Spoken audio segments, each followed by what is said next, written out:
নমস্কাৰ বন্ধুসকল, মোৰ চেনেলটোলৈ আপোনালোকক স্বাগতম। এই ভিডিঅ'টোৰ জৰিয়তে যিকোনো প্ৰতিযোগিতামূলক পৰীক্ষাত সুধি থকা কেইটামান প্ৰশ্নৰ সহজ নিয়মত আৰু কম সময়ৰ ভিতৰত সমাধান কৰিবলৈ চেষ্টা কৰিম। ইয়াৰ প্ৰথমটো প্ৰশ্ন হ'ল, if x plus 1 by x is equal to then find x12 minus 1 by x12 is equal to 1. অপশ্যনবোৰ হ'ল A option -4, B 4, C 2 and D 0। ইয়াৰ উত্তৰটো হ'ল ইয়াৰ চৰ্তটো হ'ল x plus 1 by x is equal to 2। অৰ্থাৎ আমি ইয়াক এনেকৈ বনাব লাগিব যাতে ইয়াতে xৰ মান আমি এনেদৰে বহাব লাগিব যাতে এই দুটা পূৰণ কৰিলে আমি কি পাম? 2 পাম। ইয়াত আমি যদি xৰ মান আমি 1 ধৰি দিওঁ, 1 ধৰিলে কি হ'ব আমি চাব। প্ৰথমতে কি আছিল solution x plus 1 by x is equal to 2। এতিয়া আমি xৰ জায়গাত ধৰি ললো আমি 1 ধৰিম, গতিকে xৰ জায়গাত কিমান 1 plus 1 xৰ জায়গাত কিমান কৈছিলো 1 ধৰিম বুলি কৈছিলো is equal to 2। 1 by 1 কিমান হ'ব? 1 হ'ব 2 is equal to 2। অৰ্থাৎ একে 2 আৰু 2। অৰ্থাৎ আমি গম পালো যে এই ইকুৱেশ্যনটো যদি আমি xৰ মান 1 ধৰো তেতিয়াহ'লে ইকুৱেশ্যনটো আমাৰ মিলি যাব। গতিকে আমি এতিয়া এইখিনি এই ইকুৱেশ্যনৰ পৰা আমি কি পালো? xৰ মান কিমান পালো? আমি 1 পালো। এতিয়া আমি এই ইকুৱেশ্যনটো চেষ্টা কৰিম যেটা কি আছিল 1 to the power 12 minus x 12। এতিয়া xৰ মান কিমান আছিল? 1 আছিল। গতিকে 1ৰ ওপৰত 12 আৰু এইটো xৰ মান কিমান আছিল? 1 আছিল। xৰ ওপৰত 12 আছে নে? 1ৰ ওপৰত 12। 1ৰ ওপৰত যেটো পাৱাৰ থাকে সেই পাৱাৰটো শূন্যই হওক বা যিয়ে নহওক, যিমান ডাঙৰ সংখ্যাই নহওক, আমি কি পাম? 1ৰ ওপৰত পাৱাৰ থাকিলে সি সদায় একেই হ'ব। তাৰপিছত 1 আৰু এতিয়া 1ৰ ওপৰত 12 আছে, গতিকে পাৱাৰ 1ৰ লগত পাৱাৰ যিমান থাকিলেও কি হ'ব বুলি কৈছিলো? 1 হ'ব। গতিকে এটো 1 হ'ব। 1 ডিভাইড বাই 1 1 হ'ব। 1ৰ পৰা 1 গ'লে 0। অৰ্থাৎ শুদ্ধ উত্তৰটো কি হ'ব? অপশ্যন ডি হ'ব, 0। প্ৰশ্নটো হ'ল x minus 1 by x is equal 0, then find x 1000 plus 1 divide by x 1000 is equal to what? A option 2, B 3, C 4 and D 5। এই প্ৰশ্নটোৰ কণ্ডিশ্যনটো হ'ল x minus 1 by x is equal to 0। অৰ্থাৎ ইয়াত আমি xৰ মান এনেদৰে বহাব লাগিব, ইয়াত xৰ মান আৰু ইয়াত যদি আমি xৰ মান বহাই দিওঁ তেতিয়া তাৰ ভ্যালুটো আমি কিমান পাম? 0 পাম। ধৰি ললো আমি xৰ মানটো আমি 1 ধৰি নিম। গতিকে যদি আমি xৰ মান 1 ধৰিম, xৰ জাগাত আমি কি লিখিব পাৰিম? 1 লিখিব পাৰিম। বিয়োগ 1 by x 1 by x x মানে কিমান? 1 is equal 0। 1 1ৰ লগত 1 হৰণ গ'লে কি হ'ব? একেই হ'ব, is equal to 0। 1ৰ পৰা 1 গ'লে 0 is equal to 0। অৰ্থাৎ xৰ মান যদি আমি 1 বহাই দিওঁ তেতিয়াহ'লে এই সমীকৰণটো কি হয়? সিদ্ধ হয়। তাৰ মানে আমি কি বুজি পালো? xৰ মান কিমান? 1। এতিয়া এই xৰ মান 1 xৰ মান 1 বহাই আমি এই সমীকৰণটো সলভ কৰিবলৈ চেষ্টা কৰিম। এটা কি আছে? xৰ পাৱাৰ কিমান আছে? 1000 আছে। গতিকে x মানে কি? 1 পাৱাৰটো 1000, আমি 1000 লিখিম প্লাস 1 xৰ মান 1 পাৱাৰটো হৈছে 1000। এতিয়া 1ৰ ওপৰত যিমানে পাৱাৰ নাথাকক কিয় এইটো সদায় কি হয়? একে হয়। ঠিক তেনেকৈ ইয়াতো 1ৰ ওপৰত যিমান পাৱাৰ থাকিলেও একে হ'ব। 1 প্লাস 1 ডিভাইড বাই 1 ডিভাইড 1 হ'ব। একে 2। অৰ্থাৎ শুদ্ধ উত্তৰটো কি হ'ব? 2 হ'ব। এইবাৰ 3 নম্বৰ প্ৰশ্নটোলৈ আহিম। If x plus 1 by x is equal 3, then find x square plus 1 by x square is equal to what? A option 7, B 5, C 8, D 10। এই অংকটো আমি দুই ধৰণে শিকিম। প্ৰথমতে অংকটো এক্সপ্লেইন কৰি মই বুজাই দিম, আৰু দ্বিতীয়তে একেবাৰে শৰ্ট নিয়মত অৰ্থাৎ 2 ছেকেণ্ড বা 3 ছেকেণ্ডৰ ভিতৰতে অংকটো কৰিবলৈ চেষ্টা কৰিম। তো প্ৰথমতে আমাক কণ্ডিশ্যন কি দিয়া আছে? x plus 1 by x is equal to 3 পাতি লওঁ আমি প্ৰথমতে। তাৰ ইয়াতে আমি কি দেখা পাইছোঁ? স্কুৱেৰ দেখা পাইছোঁ। অৰ্থাৎ আমি এইটোক হল স্কুৱেৰ কৰিব লাগিব। দুয়োফালে কি কৰিব লাগিব? স্কুৱেৰ কৰিব লাগিব। স্কুৱেৰ আৰু 3 স্কুৱেৰ। এটা কি আছে এক্সক যদি আমি এ বুলি ধৰো প্লাছ এক যদি আমি বি বুলি ধৰো তেতিয়াহ'লে ইয়াৰ সূত্ৰটো কি হ'ব x square plus twice a b plus b square আমি সেই সূত্ৰটোত ব্যৱহাৰ কৰিম এক্স স্কুৱেৰ অৰ্থাৎ প্ৰথমটো স্কুৱেৰ দ্বিতীয়তে ছেকেণ্ডটো স্কুৱেৰ আৰু থাৰ্ডত কি হ'ব 2 এ মানে হ'লে প্ৰথম এক্সটো আৰু বি মানে হ'লে এইটো পূৰণ কৰি দিলোঁ ইজুকেল কি হ'ব 3 স্কুৱেৰ মানে কিমান 9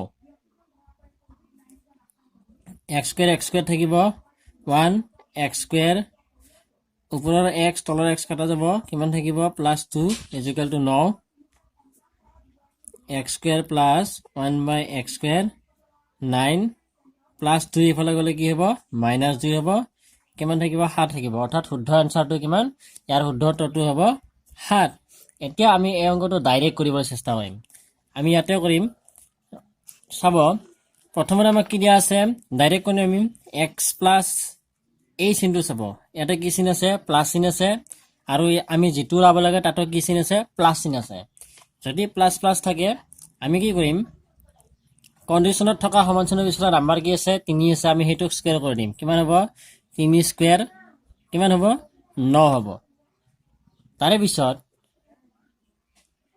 এই 9 লগত যদি দুটা একে একে চিন থাকে প্লাছ প্লাছ তেতিয়াহ'লে আমি 2 বিয়োগ কৰি দিম আৰু যদি ইয়াতে প্লাছ ইয়াতে যদি মাইনাছ চিন থাকিলা হয় এটা আমি কি কৰি দিলোঁ হয় প্লাছ কৰি দিলোঁ অৰ্থাৎ 9 ৰ পৰা 2 গ'লে কিমান হ'ব 7 হ'ব হৈ গ'ল অৰ্থাৎ আমাৰ শুদ্ধ উত্তৰটো কিমান 7 4 number if x square plus 1 by x square is equal 10 then find x4 plus 1 by x4 is equal to what option আছে a option 100 b 50 c 49 and d 98 এই গণিতটি আমি দুই ধৰণে শিকিম প্ৰথমতে একেবাৰে শ্বৰ্ট ট্ৰিক নিয়মত শিকিম অৰ্থাৎ 3-4 ছেকেণ্ডৰ ভিতৰত শিকিম আৰু দ্বিতীয়টো নিয়মত আমি বিস্তাৰকৈ শিকিম যদি আমি শ্বৰ্ট ট্ৰিকত শিকিবলৈ যাওঁ তেতিয়াহ'লে কি হ'ব এই কণ্ডিশ্যনটো মন কৰিম এই কণ্ডিশ্যনটোত সমান চিনৰ পিছফালে কি আছে 10 আছে আমি 10 স্কুৱেৰ কৰি দিম অৰ্থাৎ 10 গুণ কিমান হ'ব 100 হ'ব আৰু তাৰে পৰা 2 বিয়োগ কৰি দিলে কিমান পাম 98 পাম অৰ্থাৎ শুদ্ধ উত্তৰটো হৈছে 98